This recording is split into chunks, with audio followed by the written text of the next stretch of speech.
Hi guys, this is Wenzes from Below the Radar Above the System. Today I want to talk to you about the correlation, the interdependence, and the differences between MBTI, Socionic, and Enneagram.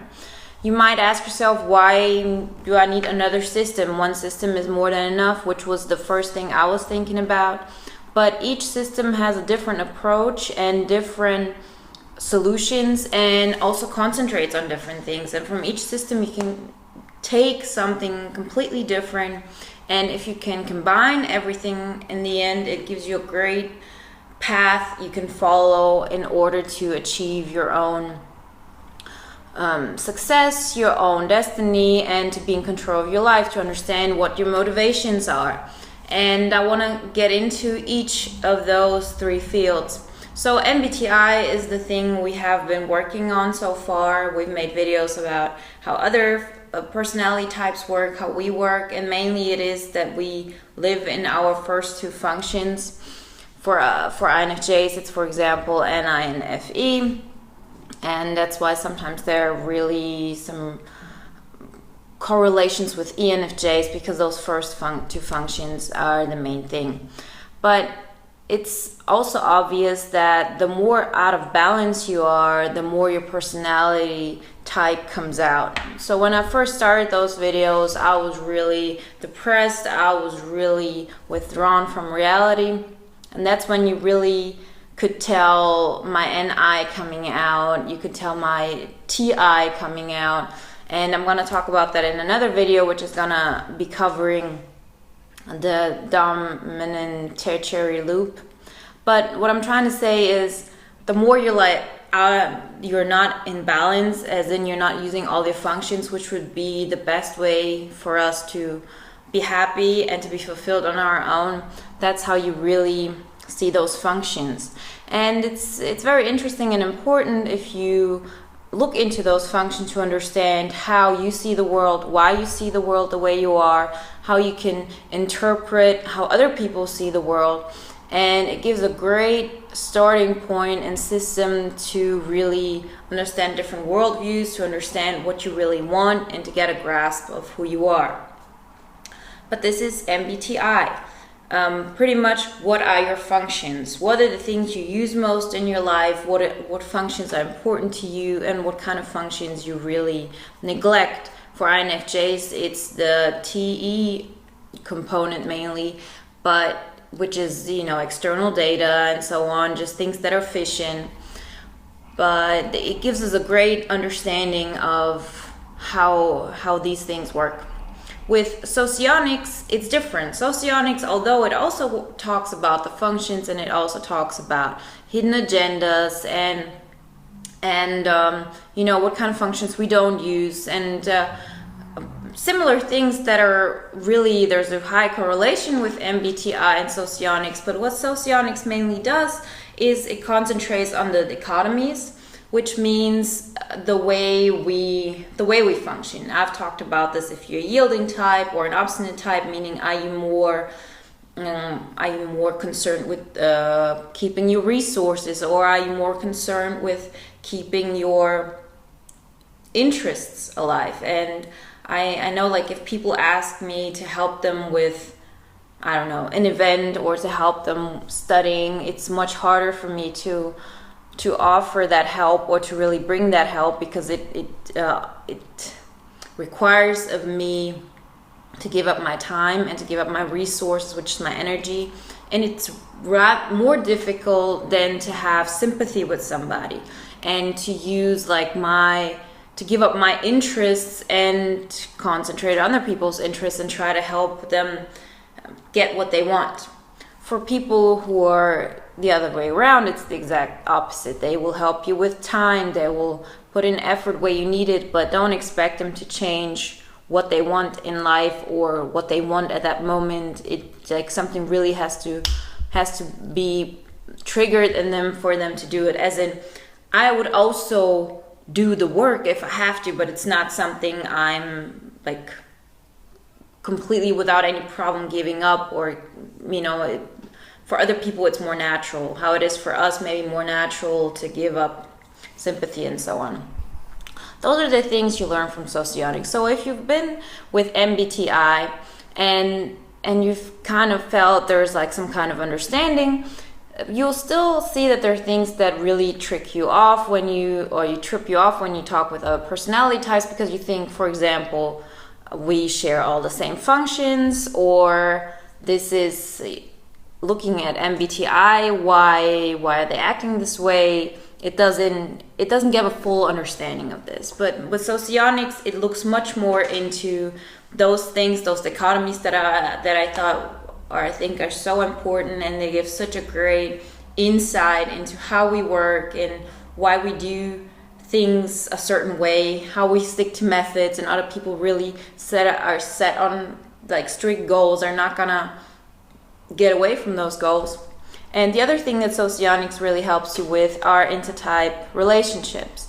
You understand more about the difficulties between two types, what kind of differences they have, what kind of points are they gonna collide with, and it gives you a great understanding of how different actually each type views reality. Because even if you have the same functions, those different aspects that are kind of your motivation behind it, or that give you some kind of groundwork, or I would even say rules you play by in life, make all the difference. And once you realize how different those rules are for everybody else, you get a higher consciousness. Second of all, you're much more protected. You become much more protective of yourself, because when you have a certain opinion about something and then you see that others are not getting it, or don't want to understand it, or don't want to believe you, or whatever it is, I used to think maybe I didn't explain it right. Maybe there's something wrong with my analysis. Maybe I always thought there's something wrong, something I'm not doing right, or I have to keep to myself, because they are not really gonna get it, and there's some kind of lack, maybe on their part or on our part, on my part. And now I know that this is not the case. It's just they view reality so differently that it's so important that we have a great or better understanding of who we are, how we function, and which is very important for INFJs, to learn a way to put all of that out there, which is our main problem.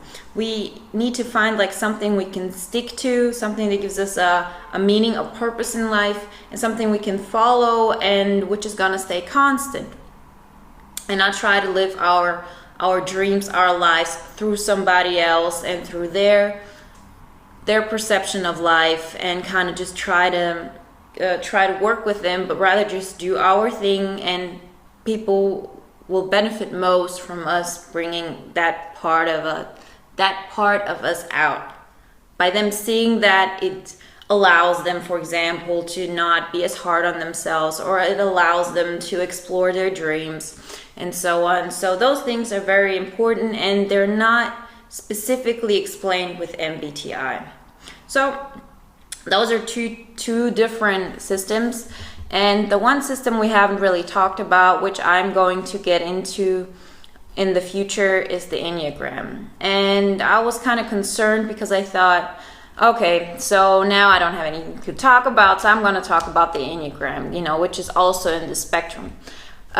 This was what I was afraid of is gonna be interpreted like how I'm gonna go about it, but it's actually something completely different. I was the last one who wanted to get into Enneagram. I thought exactly that. I have enough systems. Now I've gotten into Socionics. Like, what do I need? One thing more, and just like a different way of approaching this. And it's something, the Enneagram gives you something that the other systems don't give you, and it's mainly your main motivation in life, what your basic fear is, what is keeping you from achieving duality, pretty much. I don't know how they call it. I think induality, which means like we, instead of like really wanting a dual or another partner that's gonna fulfill us, to kind of work really towards something that gives us, that gives us fulfillment in life, that gives us a point of direction. This is called integration. And then there's one point, it's called disintegration, which makes us go into our like negative fields and into learned helplessness and so on. And here comes the interesting part. The Enneagram consists of 9 different types. And as I said, I'm going to go more into it in the future, but those 9 types are not, as first of they're 9 and not like 16 types, like in Mbti or in Socionics. And second of all, they are very interdependent with the systems, and they're not like one-to-one. For example, they're the INFJ type, right? In MBTI. You can be each one of the 9 Enneagrams and still be an INFJ. There are, of course, some types which are more present in the INFJ personality type, as in, people with those functions tend to also have those kind of motivations, those kind of fears. They tend to behave from a certain motive or basis, but it doesn't have to be that way. It's, for example, they say most common are Enneagrams 4, 5, 6, sometimes 1. I personally am a 9, but I will get into this because this has been so important for me to figure out. It's been maybe like one of the last pieces that's really helped me to get into such a better place. And I'm not talking to you from a point of, oh, I figured everything out. I'm talking to you from a point of, I had a meltdown last week, and it happens. It's not as often as it used to, but it happens. And I learned what to do in order to get myself back on track. I know now from experience and from also learning those things, and Enneagram was a really big step in this thing. What I have to do, what is going to make me feel like I have a purpose, and what's going to really get me on the right track. So as you all know, the last 16 videos was about how to deal with other types, and I did this in a lot of ways to kind of have like a groundwork that we kind of keep in mind, so we don't have to think about others all the time when we interact with everybody.